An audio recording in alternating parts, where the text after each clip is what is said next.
Well, there we go, the first rainbow of spring. Yeah, let me get a little closer. Yeah, it's kind of neat. Looks really good. First one.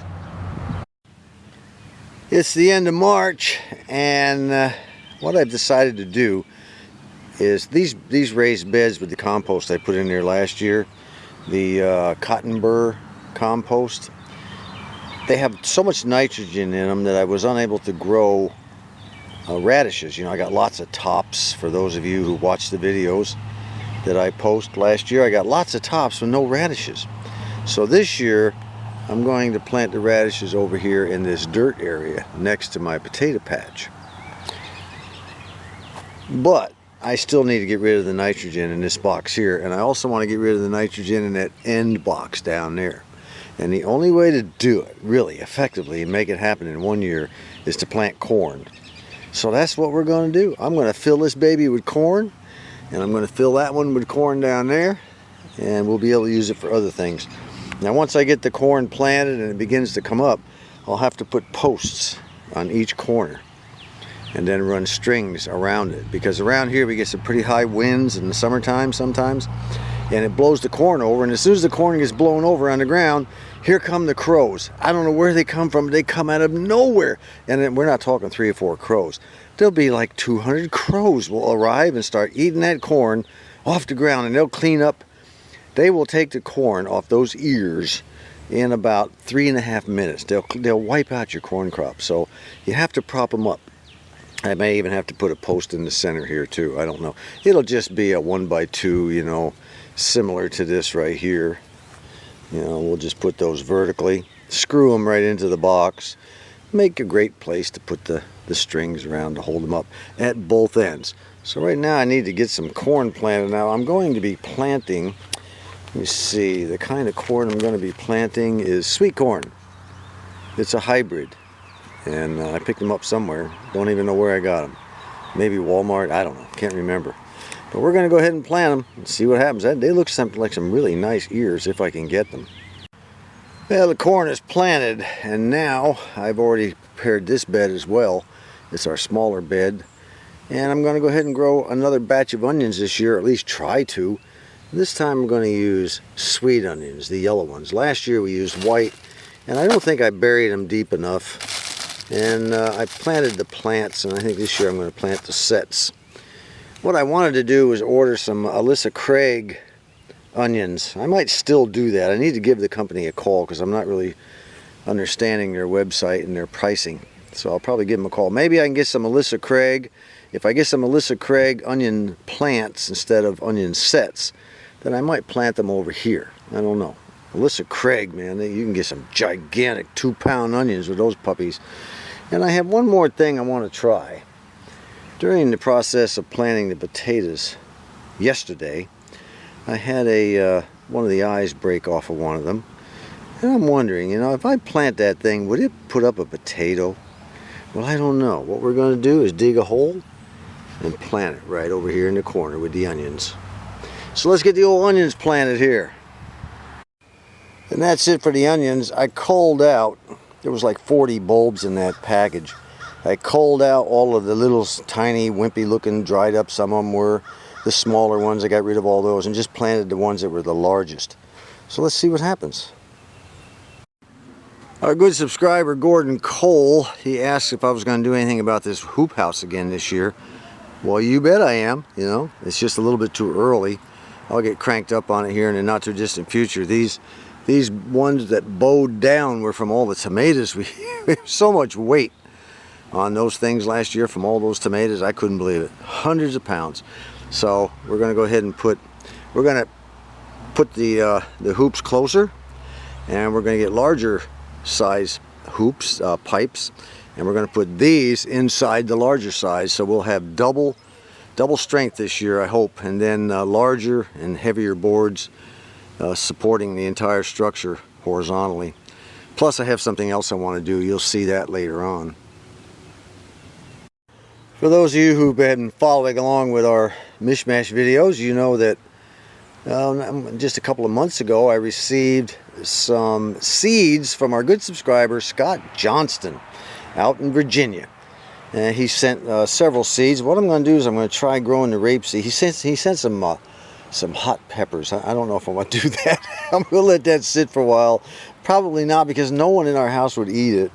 And I think he was thinking more in terms of making kimchi powder with them or something. But I've got tons of kimchi powder, so I appreciate it, but I'm not sure I want to do that right now. Anyway, we're going to grow the edible rapeseed, and we're going to grow the Chinese leek flower, which takes apparently up to 6 months to really get them to grow to, you know, to where you can actually eat them and use them for seasoning. And then the Chinese Napa cabbage. Now this was kind of interesting. I went online to find out how best to grow Napa cabbage, and I really never did find how best to grow it, but I did come across a website that tells about the history of kimchi in Korea. It was kind of an interesting website. Just look up the history of kimchi. It's a fairly long YouTube video, and it's really educational. They have all kinds of kimchis. It's a science over there. They have a kimchi institute that does nothing but study kimchi. It's incredible. Anyway, it's just so important to the Korean people. And in the video, I saw how they grow it. What they did was they take black mat like this, and they make long rows, and then they punch holes in it, and then they put the seed down there, and the cabbage grows out of each hole. And in the fall, they harvest it all and make their kimchi. So that's how I'm going to do it. I have a piece of black matting. I've already cut the hole. We're going to plant it down there. I should say we. Wifey has agreed to take care of my light work here. She's going to sit out here in the sun and get a few rays. She's going to plant this stuff. I have the old garden spade all ready for her, hand tool. Let's see how good a job she does. Not many in here either. Now here's something that's kind of interesting. We've already planted the Napa cabbage in that square hole there, and then covered the outside up with dirt. Look at the way these, look at the seeds. They look like little radish seeds, but they're in little plastic packs inside there. Well, that's kind of a neat idea. I like that. All of these are. All three of the packs came in little plastic packs like that. I like that idea. Cool. I'm not going to water in the corn or the onion sets right now. We're supposed to get a thunderstorm this afternoon. I'll let that do it for me. If it turns out that we don't get it says we're supposed to have thunderstorms in spots around the state. So if we don't get any, no problem. I'll get up tomorrow morning before work and I will water them in. Piece of cake. You know, every year when I get ready to clean up the yard and do my gardening and everything, one of the tires on my cart that I pull around behind the lawnmower has a flat tire, and this year is no different. Look at that. We have so many thorn bushes and picker bushes and things like that in our yard that every time I get close to the woods I wind up with a flat. Well, I'll tell you what, I went online and I found a YouTuber, and he shows us how to keep this from happening in the future, and that's exactly what I'm going to do.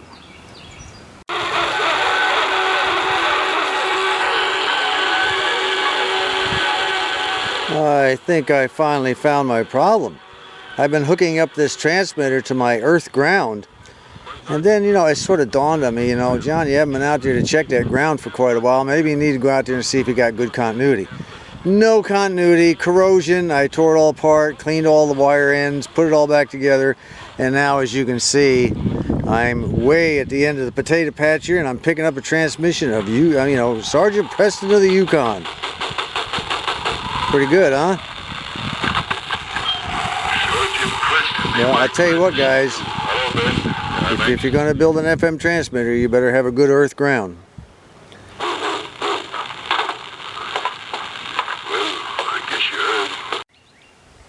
I decided to go ahead and put a border around the potato patch for primarily two reasons. It did not rain last night, so I went ahead and watered it down this morning a little bit.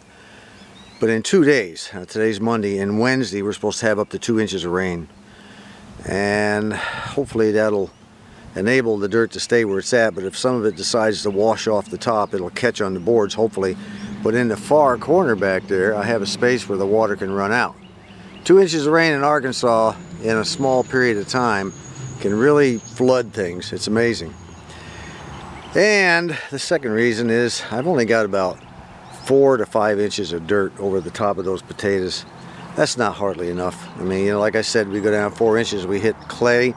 The dirt I added just didn't bring it up enough, so I plan to add a whole bunch of dirt to it this weekend. I'm going to go down to the what do you call it, nursery or Lowe's or wherever. I'm going to pick up some peat moss and some topsoil and a bunch of stuff like that. I'm going to fill in, and you know, if I live long enough, over the next 2 or 3 years, I might even be able to get this thing to, you know, to be full. But anyway, these are just precautionary measures. I put them together. The whole thing took an hour to do. And I'm probably going to do the same thing over here. It'll be 8-foot sides with 6-foot ends. And whereas here it's 8-foot ends with 16-foot sides. I have received a really nice letter from a fella named Joe who lives up in Wyoming. And he says, I hope I have the right person. I've been viewing your YouTube radio repair vids for some time now. I wanted to tell you how much I enjoy them. They've been helpful in so many ways. And he says, my dad got me interested in the hobby well over 50 years ago. Now that's cool. Your dad getting you interested in the hobby. My dad never did any of that. I remember how he would work on friends' radios and TVs and never ask a dime for his work. I like his dad already. Most of the time he had everything torn down on Mom's adjustable ironing board. I'm liking your dad more and more. They would put it in the couch, in front of the couch, and he would sit next to his dad while he repaired the radios. He says he just finished up a Philco farm radio for a guy in town whose dad purchased it in the late 40s. He told me I just want to hear my dad's radio one more time. Just the look on his face when I turned it on for the first time in over 45 years and it came alive was more than payment for me. You know, I understand that completely. That is my kind of thing, okay? I had to build a power supply for it, and he told me he would connect the antenna to the bed springs in order to get his favorite station in Texas. I remember as a kid, a lot of my relatives would connect the antenna on their old tube radios to the bed springs. The springs made a great antenna. And he apparently has Parkinson's, Joe does, and he said, with all that, your videos have made this Parkinson's patient very happy to go on with our hobby. Thank you, John. He said, I would like to keep in touch with you. Okay, he gave me his email address, but it's not there. There's no email address on the paper. It didn't print out or something. Anyway, you know, I don't answer all that many emails. I do have an email address. Everybody has a Gmail address, I think. I'm just, you know, joeearn1@gmail.com. And I won't answer all of them because I just don't have time to answer all of them. But, you know, if you want to drop a line now and then, joeearn1@gmail.com. Okay, the next item on the agenda is this box. Yes, this box. This is my speaker from my, let me stand up where you can get a better view here. This is my speaker from my HQ129X, my Hammerlin. I restored it, made it look real good and everything. The problem is the speaker cone was kind of ripped and torn, and I had to do a lot of repair work on the speaker cone. And I said, well, you know, what I'm going to do is keep looking around, try to find a 10-inch speaker to take its place. But my God, the people wanted a lot of money for those things. You know, it's not that they wanted a lot of money. It's that they were asking too much. I think they were trying to rip people off. They still are. And I'm not going to play that game. You know, I wait and wait until something finally comes along. And originally you could buy this speaker, by the way, without a speaker in it. The speaker box only. If you wanted a speaker in it, they usually put the Jensen. And that, so there was two, I think it was called SP10 was one and SP something or other was the other. They pretty much always put a Jensen in it. But sometimes you're going to find these speakers with Radio Shack, these speaker housings with Radio Shack speakers or whatever a person decided to put in it if he bought the case empty. Well, the other day I was searching around eBay and I came up on a fella who was selling a 10-inch speaker, and I believe it's an all-frequency speaker. What do they call those things? I can't remember them. Anyway, and he only wanted $14 or best offer. I couldn't believe it. I said, $14? These other people are asking $50, $60. Anyway, I got real cheap. I said, well, I'll tell you what. He said, best offer, I'll offer him $11. He took it and he sent it to me. Now, it took him 12 days to get this thing into the mail. That I was not happy about. Then it took almost a month to arrive from Mexico. But that's okay for 11 bucks, I guess, and he packed it very well. At least it looks packed very well. It's kind of a neat box. Did an excellent job, I think, so far. So I'll tell you what, let's open it up and let's hook it to the alligator clip wires that I normally attach this speaker with from my Hammerlin, and let's see what it sounds like, if it sounds at all. Well, so far so good. You know, it's interesting, after this package finally left Mexico, it went all the way to New York State. Don't ask me why. It wound up in Jamaica, New York, and eventually wound up in Arkansas. What, talk about a round-the-horn trip, huh? All right, well, he did it excellent. You know, I read on his, he had a 100% positive feedback rating, this fella did, and a lot of people commented on how well he packaged what he sold. And that was one of the things that grabbed my attention. If I see anything on there that says the item arrived broken, the packing was poor, forget it, I don't buy. I don't buy. All right, well, he did a real good job. I'm very, very pleased with this, considering the trip this box took. All right, let's finish undoing it. I'll tell you what, this fella did an outstanding job of packing. I am really pleased with this. Look at there, he even covered the front and used ties all the way around. Terrific job. You know, if only our American eBay sellers would take the time and energy and effort to do the same sort of packing on the things they sell. Like I said, I do not buy from anyone where they list the comments, say, even if they give them positive comments, they say, you know, the packing could have been better, packing was poor, item arrived broken, that's it. I just keep on moving and my money goes elsewhere. You know, because once you purchase this thing from the seller, it belongs to you. So he should take care of this because it no longer belongs to them. That's the way I look at it. Excellent job. Incidentally, it's 8 ohms. The Hammerlin HQ129X takes a 6 ohm speaker, but that means you can use a 4 or an 8 as well as the 6, okay? Not bad at all. I'm kind of happy. The other speaker that's in the case right now, in the speaker box, it has a real low bass tone to it. And it drives me crazy. I want something with a little higher pitch. Probably because my hearing loss over the years, you know, I don't know. There's a reason for it, I'm sure. It just sounds better to me to have a little higher pitch. Let's see if I can get another station here. 877-200-5430. Well, I'm pretty happy with that. I'll tell you what. I think what I'm going to do is wrap up this video with this. So until next time, this is John.